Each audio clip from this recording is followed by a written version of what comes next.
Joining me, Jack Berkman, Republican strategist and host of Behind the Curtain with Jack Berkman. Catch him every Saturday night on the Radio American Network and Sunday afternoons at 2 on WMAL and Metro DC. Also, Mark Levine, nationally syndicated radio talk show host and the Democratic nominee for the 45th District in the Virginia House of Delegates. Well, this week, Hillary Clinton continued to face tough questions about what was on her personal email server when she was Secretary of State, including allegations that she tried to cover up evidence. All I can tell you is, in retrospect, if I'd used a government account and I had said, hey, let's release everything, let's let everybody in America see what I did for 4 years, we would have the same arguments. So that's all I could say. I'm not, I have no idea. That's why we turned it over. You were in charge of it. You were the official in charge. Did you wipe the server? What, like with a cloth or something? I don't know. Well, you no. know how it works digitally. Did you try to wipe the whole server? I don't know how it works digitally at all. These complicated technical things. Critics say her glib response are proof she has something to hide, and now other Democratic candidates are starting to speak out on the controversy. I think that it's a huge distraction from what we should be talking about as a party. Our party's label is going to be the latest news du jour about emails and email servers and what Secretary Clinton knew and when she knew it. What's great about that is he was standing behind a big sign that said Trump, because nobody knows who Martin O'Malley is except people around here. I don't think he knew. Mark, is O'Malley right? Is this a major distraction for your party? The Trump sign is. The controversy is not going away. Oh, I think it is a huge distraction, and I think it is going away. So a few of the emails that she publicly disclosed were retroactively deemed secret. All of this goes to show why, frankly, the Republicans should have insisted that every single email be disclosed from her time in the State Department. I really think it's a mountain out of a molehill, and I think 6 months, 12 months from now, it'll all be forgotten. Even Mark, as a great spin master, is running out of bullets on this one, Morris. There's nothing to say. This story goes from bad to worse. She should have taken my advice, which was to disappear, go to Nantucket. All the coverage I told you a month ago would be nothing but negative. Hillary should have disappeared and resurfaced after Labor Day. She didn't do it. This story gets more and more serious. Let me pause at this. Someone, a bright guest on my radio show today, said, what if those unsecured servers, what if terrorists have already hacked into those servers? Oh, what Jack. if terrorists who planned the Benghazi attack had gotten that information from those servers? Now you're really in la-la land. All right, now here's what I say. Go land. back to cables and couriers, the good old-fashioned way it worked back then with hard copy. Forget the email. All right. I don't think any of Colin Powell's emails stored on his private server have helped any terrorists either, Jack. All right. Colin Powell's not running for president. That's the problem. All right. The email controversy has had a negative effect on Hillary's campaign. Her popularity has fallen below 50%. The same survey showed a boost for Bernie Sanders' camp and support for Joe Biden. Now, Jack, you keep saying Biden will run.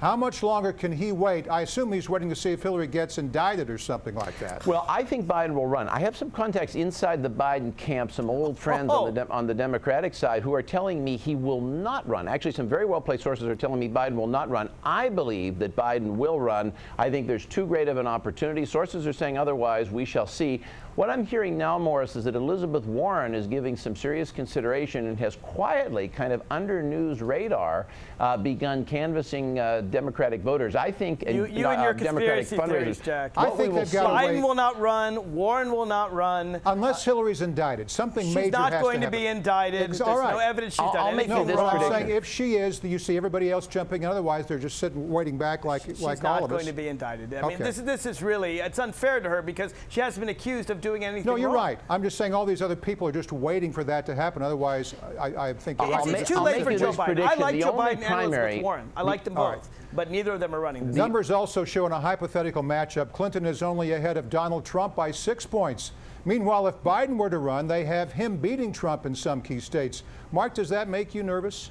No. I mean, come on. We're 15 months out from a November 2016 election. This is the time when you call a pollster calls you and they say, who do you want for president? You're like, I'll pick Donald Trump. Right. I'll pick, Bozo the Clown.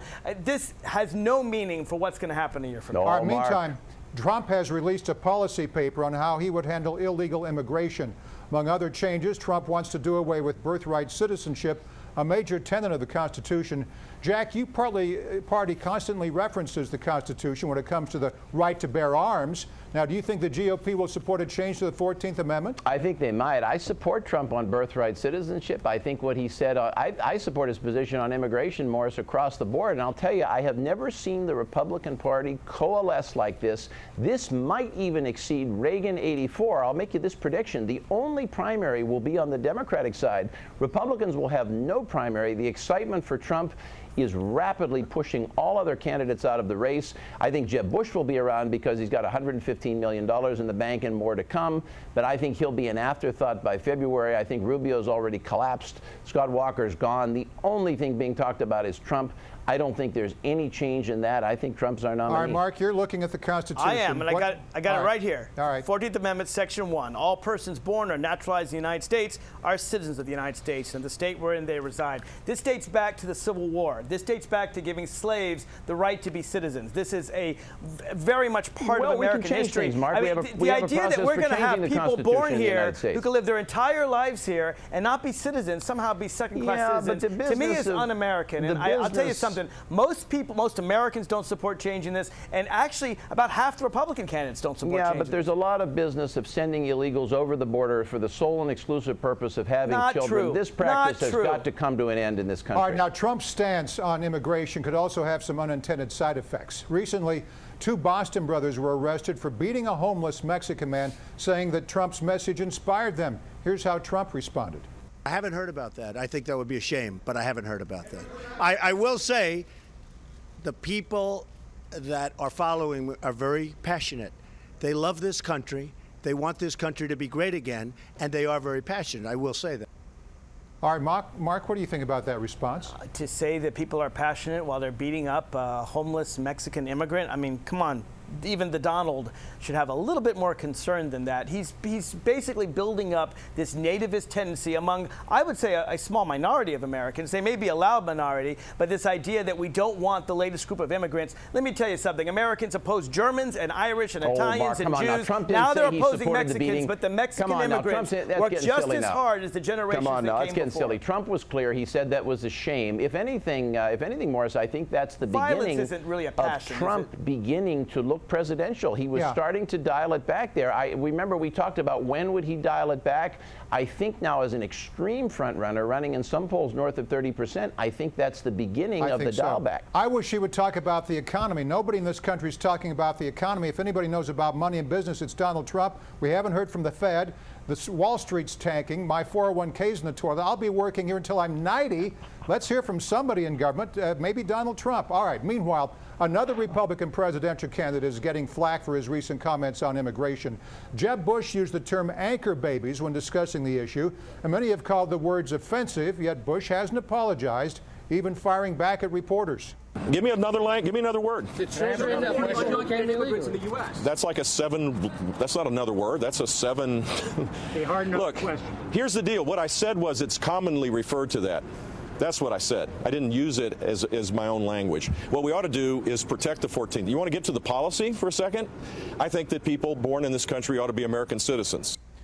All right, to be fair, he did use it in context, saying many people have used the term to describe those who give birth on purpose in the U.S. to get citizenship. Jack, what's your take? I think if he were smart, he would have used it as an opportunity to hit the accelerator, run to the right, and said, darn right, I used it, and I'm proud of it. He's got it. Leaving the substance of the debate aside, Morris, he's got to move to the right. He botched yet another opportunity to do so.